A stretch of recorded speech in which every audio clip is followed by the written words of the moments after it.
TV volume కొంచెం mute చేసి మాట్లాడండి. మనం పూడి తిరుపతిరావు గారి దగ్గరికి వెళ్దాం. తిరుపతిరావు గారు నమస్కారం. అందరికీ నమస్కారం అండి. నమస్కారం సార్. రెచ్చగొడితే గట్టిగా బదిలిస్తామని చెప్తున్నారు. అంటే ఈ ఆపరేషన్ సింధూర్కి సంబంధించి మీరేం మాట్లాడతారు? ఇప్పటికే ఆర్మీకి ఒక ఫ్రీడమ్ ఇస్తే ఎలా ఉంటుందో మనం చూస్తున్నావా? ఖచ్చితంగా ఫ్రీడమ్ అనేది కూడా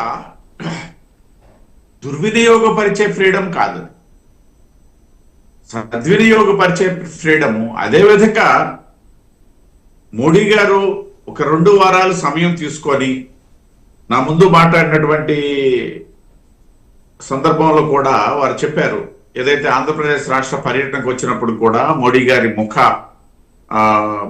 ముఖంలో ఉన్నటువంటి భావాలు, ఆ విధమైనటువంటి ఆ భావోద్వేగము అవి అబ్జర్వ్ చేసినట్టు.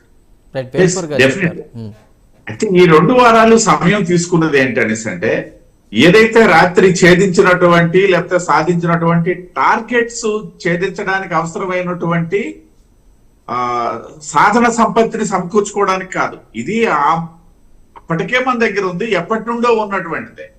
కేవలం అంతర్జాతీయ సమాజాన్ని పాక్ చేసినటువంటి తప్పేంటి, ఆ తప్పు ద్వారా భారత్ కి కలిగినటువంటి నష్టం ఏంటి, ఈ నేపథ్యంలో భారత్ ఏ చర్య చేపట్టినా సరే మొత్తం అంతర్జాతీయ సమావేశం వేలెత్తి చూపడానికి వీలు లేకుండా పైపెచ్చు సమర్థించే విధంగా ఏదైతే రాజనీతి నడిపినటువంటి సమయం ఇది. అంతేగాని సన్నాయత్తం అవడానికి కాదు. సన్నాయత్తానికి ఎప్పుడు సన్నాయత్తమైనటువంటి దేశం మంది, అటువంటి సాధన సంపత్తి మన దగ్గర ఉంది. ఏదైతే టార్గెట్ ఒక్క పౌరుడు కూడా చనిపోకూడదు, కేవలం తీవ్రవాదులు మాత్రమే టార్గెట్ మాకు అన్నటువంటి ఇచ్చినటువంటి ఒక సంకేతాలు రాత్రి జరిగినటువంటి ఆపరేషన్ సింధూర.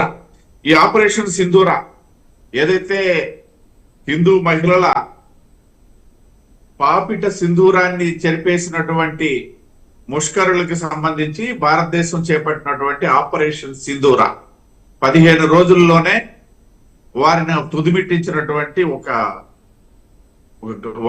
ఘనమైనటువంటి ఒక ఘట్టం రాత్రి జరిగింది.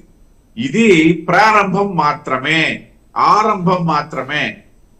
కొనసాగుతుందనడానికి ఇవాళ మనం చూస్తున్నటువంటి సంకేతాలు ఒకవైపు అయితే, ఎస్ డెఫినెట్ గా పాకిస్తాన్ కి ఇప్పటికి కూడా బుద్ధి రాలేదు. ఎందుకు రాలేదు అనేసి అంటే, వాళ్ళు దేశాన్ని ఏదైతే ఇప్పుడు సింపుల్ గా చెప్పాలనేసి అంటే, అక్కడ ప్రజాస్వామ్య ప్రభుత్వం లేదు, ఒకడా కూడా లేదు. అక్కడ కేవలం ఆర్మీ రూలింగ్ లో ఉన్నటువంటి ఒక తోలుబొమ్మ ప్రభుత్వమే అక్కడ నడుస్తుంది. ఆర్మీ అక్కడ రూల్ చేస్తుంది. వాళ్ళు ఏం చెప్తే అదే చేయాలి. ఒకవైపు దిగజారిపోయినటువంటి ఆర్థిక వ్యవస్థ, ఒకవైపు దిగజారిపోయినటువంటి శాంతి భద్రతలు, ఇంకా చెప్పాలనేసి అంటే కంప్లీట్ గా పరిపాలనా పగ్గాలన్నీ కూడా తీవ్రవాదుల చేతిలోకి వెళ్ళిపోయినట్టు సందర్భం. ఒకవైపు తాలిబాన్లు ఆఫ్ఘనిస్తాన్ లో అధీకృతంగా తాలిబాన్లు పరిపాలన కొనసాగిస్తుంటే, ఇక్కడ అనధికృతంగా తీవ్రవాద పరిపాలన కొనసాగిస్తున్నటువంటి దేశం ఏదైతే పాకిస్తాన్ దేశం.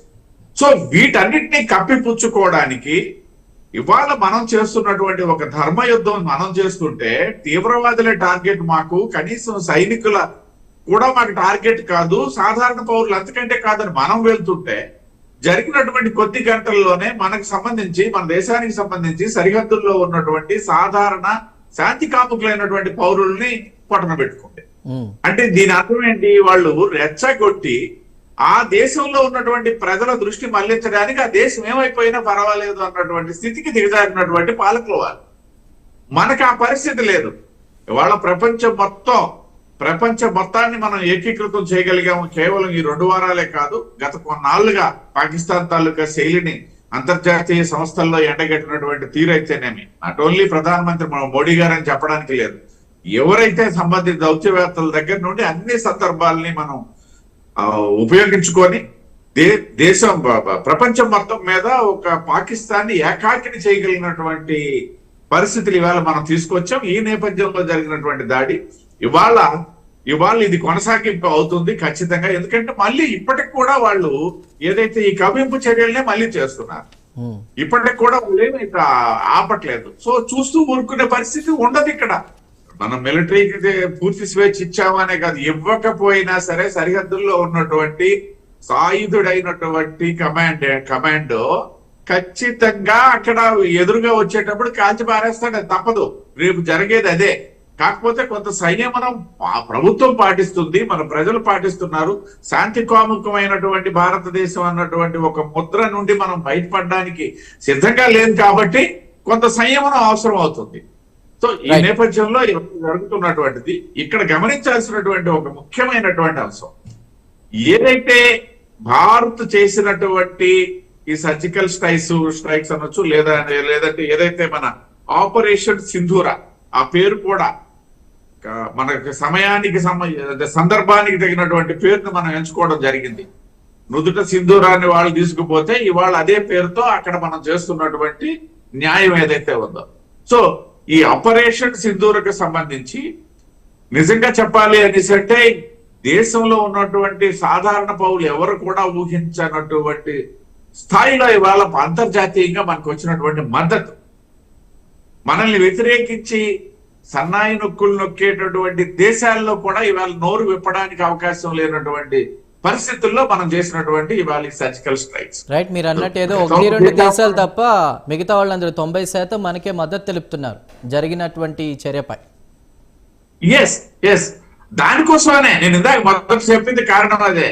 వాళ్ళ మోడీ గారు ఆదేశించారు, లేకపోయినట్టయితే ఇవాళ జరిగిందని కాదు, ఇది ఏదో ముందే జరగచ్చు. కానీ ప్రపంచం తాలూకా దృష్టి భారతదేశం మీద భిన్న కోణంలో ఉండడానికి వీలు లేదు.